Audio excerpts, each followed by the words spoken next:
नहीं, कल तक ये कहा जा रहा था कि आप राहुल गांधी का कल वीडियो रिट्वीट कर रहे थे जिसमें मोदी जी का मजाक उड़ाया जा रहा था। अब सवाल उठ रहा है कि बॉक्सर का मन बदला क्यों 24 घंटे में? वो कहते फिर मैं सो गया, उसके बाद फिर मैं एकदम उठा तो मेरे को लगा कि नहीं यार आप गलत कर रहे हैं, आप गलत प्लेटफॉर्म पे हो, तो आप भारतीय जनता पार्टी में आइए और यहाँ से आप कहते हैं आप सही दिशा में जाएंगे, इसलिए फिर मैं भारतीय जनता पार्टी में आया। तो भैया देखा, विजेंद्र बाबू भी नीतीश बाबू हो गए, क्योंकि ये अब तक गलत प्लेटफार्म पर थे। लल्लन भैया यही सब देखकर तो मैं कल से हंस रहा हूँ, क्योंकि बताओ एक अच्छा भला आदमी अब उस पार्टी में आ गया जहाँ दिन रात सिर्फ झूठ और जुमला फेंका जाता है। वैसे लल्लन भैया इनकी भी कुछ मजबूरी रही होगी, और हो सकता है पापी पेट का सवाल रहा हो, वरना इतनी हड़बड़ी और अचानक से तो जयंत चवन्नी ने भी पलटी नहीं मारी थी।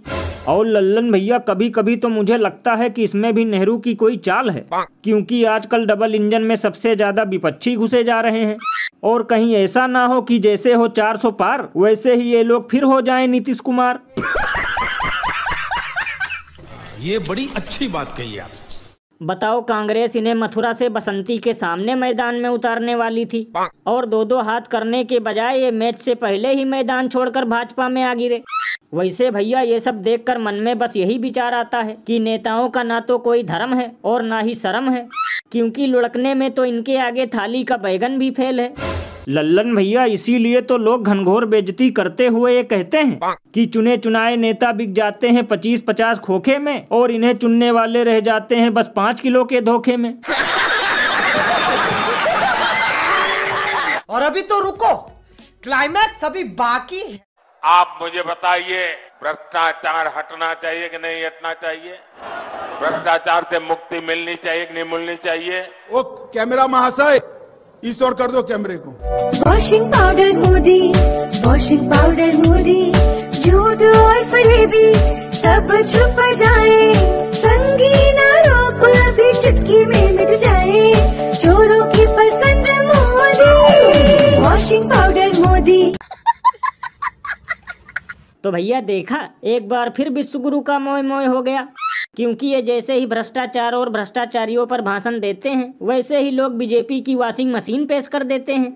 क्योंकि लल्लन भैया सभी लोग मूर्ख थोड़ी हैं, कुछ लोग समझदार और जानकार भी हैं, इसीलिए उजागर कर देते हैं इन लोगों का कारनामा कि कैसे देशवासियों को ये मामू के साथ बना रहे हैं मामा।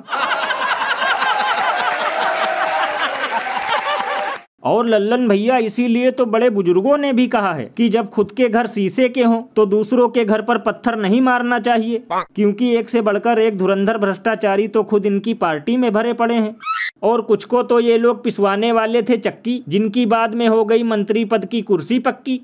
अरे बाप रे, ये तो धोती खोल रहा है। ये बिल्कुल सही कहा आपने। बताओ, देश में इतना बड़ा चुनाव होने वाला है, लेकिन इन लोगों के भाषण केवल 400 पार या तो भ्रष्टाचार के हैं, जिसे ये लोग पिछले 10 सालों से खत्म कर रहे हैं, जो अब तक खत्म नहीं हुआ, और बाकी महंगाई बेरोजगारी जैसे मुद्दों पर कोई चर्चा ही नहीं।